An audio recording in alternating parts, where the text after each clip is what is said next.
So hello everyone, I hope I am audible. आज का जो हमारा लेक्चर है वो है प्रैक्टिकल के बारे में। हम प्रैक्टिकल करके देखेंगे, लेकिन प्रैक्टिकल से पहले मैं आपको कुछ कंसेप्ट समझाना चाहता हूँ जो कि आपके सॉफ्टवेयर डेवलपमेंट की जर्नी में बहुत ही ज़्यादा हेल्पफुल होगा। सो जो अभी हमारा सबसे पहला थ्योरी है वो है वर्चुअल मेमोरी। वर्चुअल मेमोरी होता क्या है? तो देखिए, सबसे पहले हम हार्ड डिस्क की बात करेंगे तो हार्ड डिस्क की जो साइज होती है वो काफी बड़ी होती है हमारे सिस्टम में, क्योंकि हार्ड डिस्क नॉन वॉलेटाइल है, हमें उसमें डेटा ज्यादा दिन तक रिटेन करना है। तो यूजुअली वो चीपर होता है और उसकी जो साइज होती है वो काफी ज्यादा होती है। सेकंड है हमारा रैम, जो कि होता है वॉलेटाइल। वॉलेटाइल्स होता है तो बहुत फास्ट होता है, लेकिन उसकी साइज यूजुअली कम होती है, एक्सपेंसिव होती है, और उसमें डेटा ज्यादा देर तक रिटेन भी नहीं होता है। और थर्ड जो लेवल है हमारा वो है सीपीयू, जिसमें L1 कैश होता है, L2 कैश होता है, L3 कैश होता है। ठीक है। तो वर्चुअल मेमोरी का कंसेप्ट आया क्यों? अज्यूम करिए कि अब आपने ये नोटिस भी किया होगा अपने दिनचर्या में, प्रोग्राम यूज करते हुए, कि बहुत सारे प्रोसेस कंप्यूटर में ऐसे होते हैं जिसका जो साइज है वो रैम से ज्यादा होता है, जिनका जो साइज है वो रैम से ज्यादा होता है। ठीक है। अब सीपीयू इस केस को ध्यान में रखते हुए उस पर्टिकुलर प्रोसेस को रन कैसे करे। आप में से बहुत सारे लोग गेमर्स भी होंगे, सो आपने नोटिस किया होगा कि 100 GB का GTA 5 कैसे 32 GB के रैम में चल जाता है। तो इसका रीजन क्या है? तो इस पर्टिकुलर कंसेप्ट को कहते हैं वर्चुअल मेमोरी। वर्चुअल मेमोरी होता क्या है? वर्चुअल मेमोरी से पहले के को समझने से कि पहले हमें दो चीज समझनी पड़ेगी: virtual address space and physical address space. ठीक है। तो ये है रैम, ये है सीपीयू। तो सीपीयू को कभी भी किसी चीज की रिक्वायरमेंट होती है तो वो पहले एग्जीक्यूट करता है हमारा वर्चुअल एड्रेस स्पेस। वो सबसे पहले एग्जीक्यूट करता है वर्चुअल एड्रेस स्पेस। ये वर्चुअल एड्रेस स्पेस जाता है हमारे मेमोरी मैनेजमेंट यूनिट को। वो memory management unit base register and limit registers को यूज करके एक फिजिकल एड्रेस जनरेट करता है। ये फिजिकल एड्रेस सिग्निफाई करता है कि वो पर्टिकुलर प्रोसेस जो कि सीपीयू ने एक्सेस करना चाहा वो रैम में एग्जैक्टली कहाँ पे सिचुएटेड है। ठीक है। सपोज सीपीयू को चाहिए था प्रोसेस P1। ठीक है। वो P1 जो वर्चुअल एड्रेस स्पेस जनरेट करेगा सीपीयू, वो जीरो से इंडेक्स होता है, जीरो से लेके एन तक। अब जरूरी नहीं है कि आपके रैम में शुरुआत में भी कोई ना कोई प्रोसेस, यानी कि रैम भी जीरो से लेके कुछ सपोज 1024 तक एग्जिस्ट करेगा। अब जरूरी नहीं है कि रैम की जो शुरुआत की स्पेस है उसमें आपका P1 ही जाए। ये तो पॉसिबल नहीं है। हो सकता है कि P5 एग्जिस्ट करता हो, P6 एग्जिस्ट करता हो, P7 एग्जिस्ट करता हो। तो इस केस में हमें एग्जैक्टली मेमोरी मैनेजमेंट यूनिट की यूज होती है, ताकि वो हमें यह बता पाए कि वो पर्टिकुलर प्रोसेस आपके रैम में कहाँ एग्जिस्ट करता है। और उस पर्टिकुलर स्पेस या उस पर्टिकुलर एड्रेस को बोलते हैं फिजिकल एड्रेस स्पेस। ठीक है। तो सीपीयू ने एग्जिस्ट किया वर्चुअल एड्रेस स्पेस।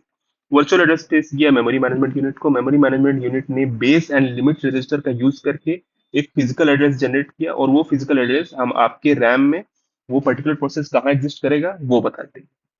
ठीक है। तो इसका कुछ साइकिल ऐसे होगा: स्टेप 1, सीपीयू ने एड्रेस मांगा। स्टेप 2, एड्रेस जनरेट हुआ। Step 3, virtual address space. Step 4, वो मेमोरी में के पास गया, मेमोरी मैनेजमेंट यूनिट के पास गया। मेमोरी मैनेजमेंट यूनिट ने limit and base register use करके फिजिकल एड्रेस स्पेस जनरेट किया, और हम एग्जैक्टली उस पर्टिकुलर प्रोसेस तक पहुंच गए। ठीक है। अब अब वंस हम जब उस पर्टिकुलर फिजिकल एड्रेस स्पेस में पहुंच गए, तो हमें पता है कि हमारे पास रैम जो है वो लिमिटेड है। रैम जो है वो लिमिटेड है। ठीक है? और जो हमारा प्रोसेस का साइज है वो ह्यूज है। प्रोसेस का साइज ह्यूज होगा तो नॉर्मल सी बात है कि नंबर ऑफ पेजेस जो उस प्रोसेस में है वो भी इंक्रीज होंगे। ठीक है।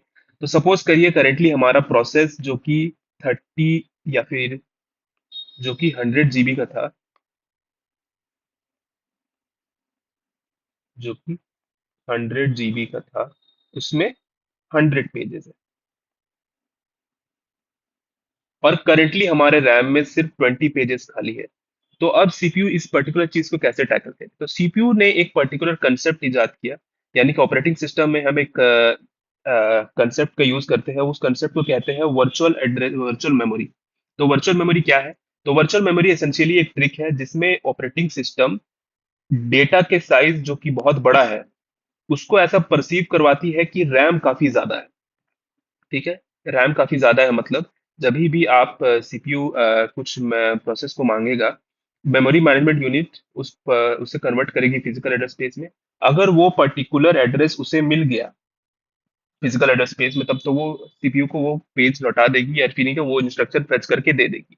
अगर वो इंस्ट्रक्शन उस पर्टिकुलर मेमोरी में एग्जिस्ट नहीं करता, तो ऑपरेटिंग सिस्टम हार्ड डिस्क से वो पर्टिकुलर पेज मंगाएगा जिसकी रिक्वायरमेंट सीपीयू को करंटली है, और इन सब पेजेस में से कोई एक पेज रिप्लेस करेगा।